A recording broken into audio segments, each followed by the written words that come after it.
Саламатсыздарбы, 11 каналында соңғы жаңылыктар. Бүгін Бишкекте ШКУ саммит өтүүдө. Анын алкагында Кытай Кыргызстанга жол оңдоого 44 миллион АКШ долларын бөлмөй болду. Ал арада Бишкекте эксперттер улуттук коопсуздук маселесинде талкууга чогулушуп, терроризм чакырыктарына Кыргызстан туруштук бере алабы талкуулашты. Ал эми Иракта Ислам мамлекети террордук уюму Мосул шаарын бошотуу боюнча чабуулга даяр. Туркия дарегине эскертүү берди. Бул согушчандардын Мосулду бошотуу боюнча ири операция башталгандан бери биринчи видео кайрылуусу болду. Мен Айска Атамбекова булар туурасында эми кененирээк айтып берем.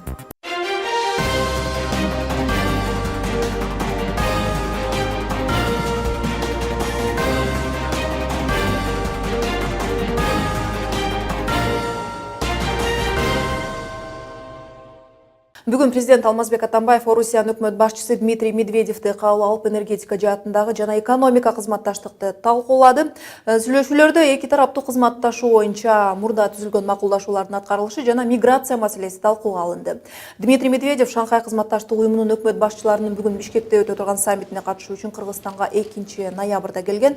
Эске салсак, Бишкекте Шанхай кызматташтык уюмунун түзүлгөнүнүн 15 жылдыгына карата юбилейлик саммит өтүп, ага ШКУ өкмөт башчыларынан тышкары Беларусь, Афганистан, Иран, Индия, Пакистан, Монголиянын расмий өкүлдөрү да катышып жатат. Шанхай кызматташтык уюму 2001 жылы түзүлгөн. Уюмга Кыргызстан, Казакстан, Орусия, Өзбекстан, Тажикстан жана Кытай мүчө. Кытай демекчи, бул өлкө Кыргызстанга 44 миллион АКШ долларын өлчөмдө жолдорду оңдоп түзөө үчүн грант бөлмөй болду. Кыргыз өкмөтү бул каражат Бишкек көчөлөрүн жакшыртууга жумшаларын билдирди. Каражат 3 жыл аралыгында бөлүк менен берилет. Бул тууралуу чечим ШКУ саммитине Кытайдын келген делегация менен 2-ноябрдагы сүйлөшүүлөр жыйынтыгында кабыл алынды. Очень рад вашему приезду, потому что Сиздин келгениңиз мени кубандырат. Анткени биздин мамилебиз жөн гана ишкердик негизде эмес, достук мүнөздө болуп калды. Сизди премьер-министр катары гана эмес, жакын жолдош жана жакшы адам катары көргөнүм үчүн кубанычтамын. Владимир Владимирович Путин сизге эң мыкты каалоолорун жолдоду. Андан тышкары бүгүн мамлекет башчылары менен көп суроолор каралат. Иштөөгө шарт түзүп бергениңиз үчүн ыраазычылык билдирем. возможность поработать. Жергиликтүү темада жаңылыктарды улантабыз. Бишкекте бүгүн күч орган ардагерлери жана мурунку тышкы иштер министрлеринин катышуусунда тегерек стол үстүндө талкуу өттү. Талкууга Кыргызстандын улуттук коопсуздук маселеси негизги тема болуп, август айында Бишкектеги Кытай элчилигинин алдында болгон теракт тегерегинде сөз болду. Иш-чарага катышкан айрым спикерлердин айтымында бул окуядан кийин Кыргызстандын атайын кызматтарынын чабалдыгы ачыкка чыкты. Беру на себя смелость утверждать. Эгер Париждеги теракт же 2010 жылы Оштогу кандуу окуялар сыяктуу кооптуу учурлар болсо, ачык айкын айтуудан баш тартпайм. Биздин күч структуралары коопсуздукту сактоого даяр эмес. Айтканымды бирөө жаңылыш десе, кубанычта болом. Опровергнет мои утверждения и докажет обратное. Ошондой эле талкууга Кыргыз өкмөт жылып бараткан алакасы күн тартибине коюлду. Ошон үчүн менин оюмча Өзбекстандагы, Казакстандагы, Тажикстандар менен толук мүмкүнчүлүк бар. Эгерде биз тынч жашайлык, эгерде биз элибиздин, мамлекетибиздин келечегин ойлойбуз десек, биз ошолор менен сөзсүз тыкыз мамилелерде бардык жагынан, коопсуздук жагынан, экономика жагынан, маданий жагынан тыкыз байланышта болуш керек. ОКМКнын мурдагы жетекчисинин орун басары, ШКУдагы антитеррордук түзүмдө Кыргызстандын мурунку өкүлү Марат Иманкулов менен 11 каналынын студиясында коопсуздук теманы улантабыз. Саламатсызбы, Марат? Сириядагы согуш эпкини Кыргызстанга да тийүүдө, өлкөдөн согуш болуп жаткан жерге кетип аткандар көп болууда. Аймактардагы элдин жакырчылыгы жана билим берүүнүн жетиштүүлүгү адамдардын мындай кадамга түртүп жатат десек да болот. Мындан тышкары дагы кайсы нерселер элдин үй бүлөлөп согуш болуп жаткан аймактарга көчүп кетүүсүнө шарт түзүп жатат? Анан мамлекеттин бул жерде ролу кандай болуш керек? Сиз абдан туура айтып атасыз. Мореки азыркы биздин жумушсуздук, жакырчылык. Бизде 2 миллиондон ашык жарандар чет өлкөдө жумуш иштеп жүрөт. Жакырчылыкты билесиңер, акыркы мамлекеттик статистиканын билдирүүсү боюнча биздин 70%га жакын эл жанагындай жакырчылыкта жашайт деп билдирип атат. Мунун баары тең жанагы өзгөчө жаш балдары экстремисттик жана террористтик уюмдарга агып баратканына бир себептер болот. Бирок жалаң эле ушул себептер эмес, ага көп себептер бар. Бул биздин 25 жылдан бери мамлекетибиздин бул проблемага кандайдыр бир кош көңүлдүүлүк менен бул негизги проблема эмес. Муну укук коргоогондордун колу менен күч менен басып койсо болот дегендей бир ой менен келип мына кырдаалды таптакыр көзөмөлдөн чыгарып ийгенин көрүп атабыз да. Өзүңөр билесиңер, бул экстремисттик террористтик организациялар бул экстремисттик идеологиянын негизинде иш жүргүзүп атышат. Өзгөчө азыр биздин региондо могу дин маселесин, биздин исламды жамынып алып, аны ширма катары пайдаланып алып турган ошол экени биз исламдын нормалары менен, шарият менен иш кылып атабыз деген элди алдап, бурмалап, исламдын түшүнүктөрүн баарын бурмалап, өзүнүн кызыкчылыгына пайдаланып атпайбы? Мына ушул кезде биздин жаштарга, сиз айткандай жаштар кетип атпайбы? Жаштарга ушу билим жетпей атат, маалымат жетпей атканын билип атабыз.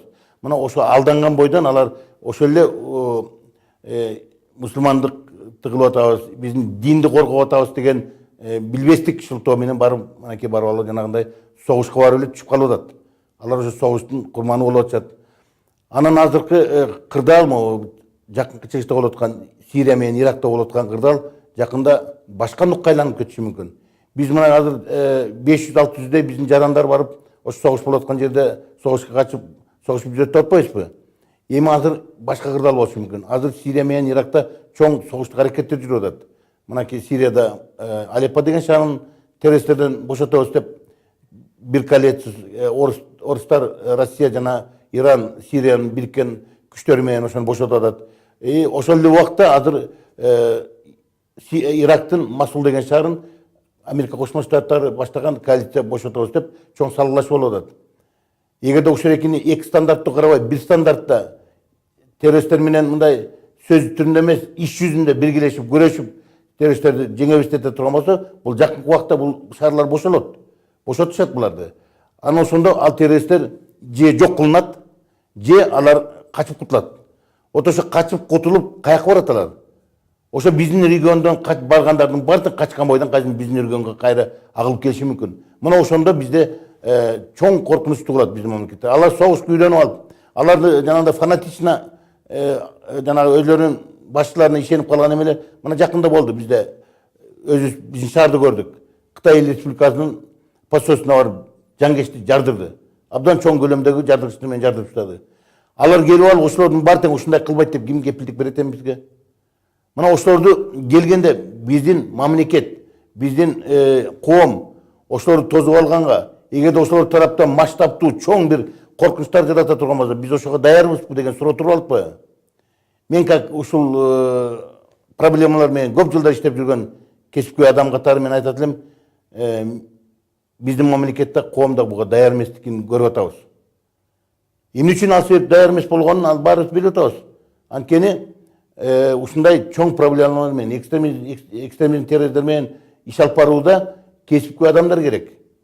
Атайын кызматта дагы жана башка биздин күч структураларда дагы кесипкөй адамдар отуруш керек. Ошол тармактарды ишин жакшы билген, бул боюнча билими жогору болгон, тажрыйба топтогон, абдан жетилген адамдар жетектеш керек бул структуралардын баары тең. Бизде андай эмес болуп атпайбы? Ошондо кийин көчөдөн барган же болбосо мамлекеттин жетекчисине жакын деген адамдар, аларга мындай кандайдыр башка бир жанагындай критерийлер менен барып даярдалып барып, ошолор барып жетектеп калып атпайбы? Биз ошолорго биздин мамлекетибиздин келечегин, элдин, коомдун коопсуздугун ушул адамдарга табыштап берип отура берсек болобу, ошолор бизди сактайт деп? Андай болбош керек. Мамлекетте кичинекей деңгээлде болсо дагы мамлекет коомдун жана мамлекеттин коопсуздугун ошо деңгээлде сактагандай элге иш кылып бериш керек. Андай болбой атат. Бир ошол экени биз оңдомоюнча, атайын кызматтарыбызды жана укук коргондорду бардык жактан чыңдамайынча, материалдык каражаттар менен бекемдеп, финансылык ресурстар менен кармап, эң негизги ошол жерде иштеп аткан биздин профессионал офицерлерди абдан машыктырып, окутуп, машыктырып, тажрыйба берип, анан ушундай кырдаал болгонго биз аларды даярдаш керек. Болбосо көрүп атасыңар, Сириядагы болуп аткан окуя эмнеден чыкты? Азыркыдай сен оппозициядасың, мен бийликтемин деп тирешүүдөн чыккан. Тирешип алып барып эмнеге согушка алып келди? Согуш болгондо миллиондогон адамдар, 100 миң деген мына акыркы данныйлар боюнча 1,5 миллионго жакын адам Сирияда кырылып өлүп калды. А миллиондогон адамдар азыр качкан бойдон Сирияны чыдап алып качкан, мына Европада жүрүшөт, Турцияда жүрүшөт. Бардык дүйнө жүзүнө барып качкындарга айланды. Эгерде бизде ошондой масштабтагы тирешүүлөрдү уюштуруп койсо, биз ошону алдын ала токтото алабызбы? Болуп кетсе ошол экини куралдуу күчтөр менен токтотобузбу? мына ушул эки жөнүндө ойлонуш керек. Кытай элчилигинде террористтик жардыруудан кийин Улуу Британия жана АКШ элчиликтери Кыргызстанда мындай актылар дагы болорун болжолдоп эскертүүлөр берген, бирок терактылар орун алган жок.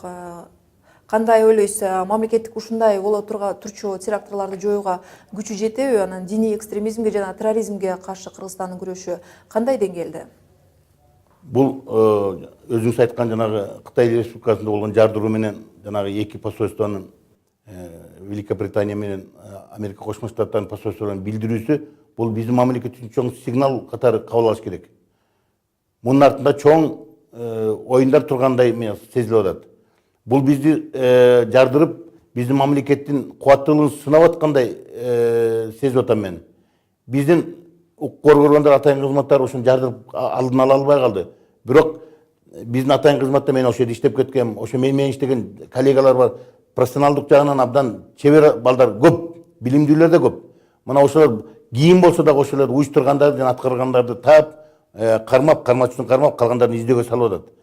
Бирок масштабтуу, мындай көп өлчөмдө, көп сандагандай ушундай теракттар жасай турган болсо биз даярбызбы? Жок, биз дагы даяр эмеспиз.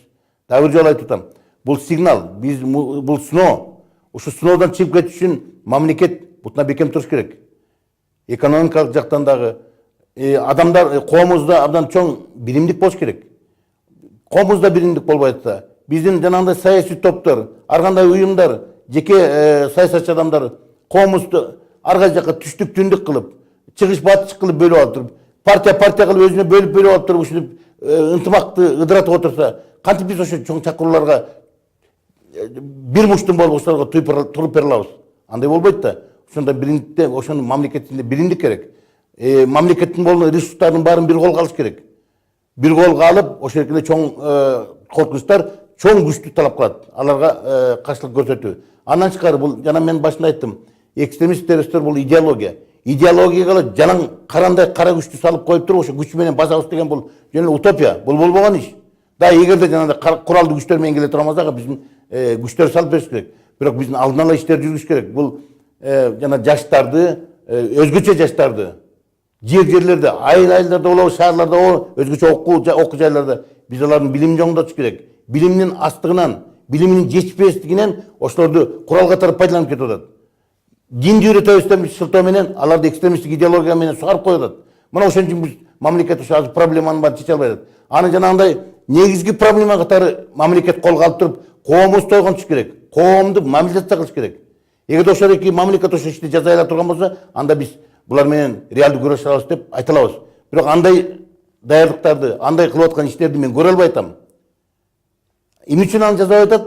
Анткени биздин ошол эки ишти жасай турган биздин жогорку бийликтеги кадрлар даярдыкты өтпөгөн, бул проблеманы терең түшүнө албаган жетекчилер отургондуктан бул иш оңунан чыкпай атканын мен айта алам. Бүгүнкү күндө Бишкекте ШКУ саммити өтүүдө. Борбор Азия регионунда коопсуздукту камсыз кылуусундагы ШКУнун ролу кандай? Анан терроризмге жана экстремизмге каршы күрөшүүсүндө Кыргызстан ШКУдагы шериктештердин жардамына үмүт эте алабы? Эми бул азыркы ШОС уюму бул абдан керектүү уюм. Бул чоң регионалдык уюм. Саясий уюм да негизинен. Ошо керектүү экенин, мунун мааниси чоң экенин билип туруп, башка региондогу башка мамлекеттерде ушул уюмга киребиз деп атпайбы? Мисалы Пакистан, Иран, Афганистан, Индия киребиз деп атышат.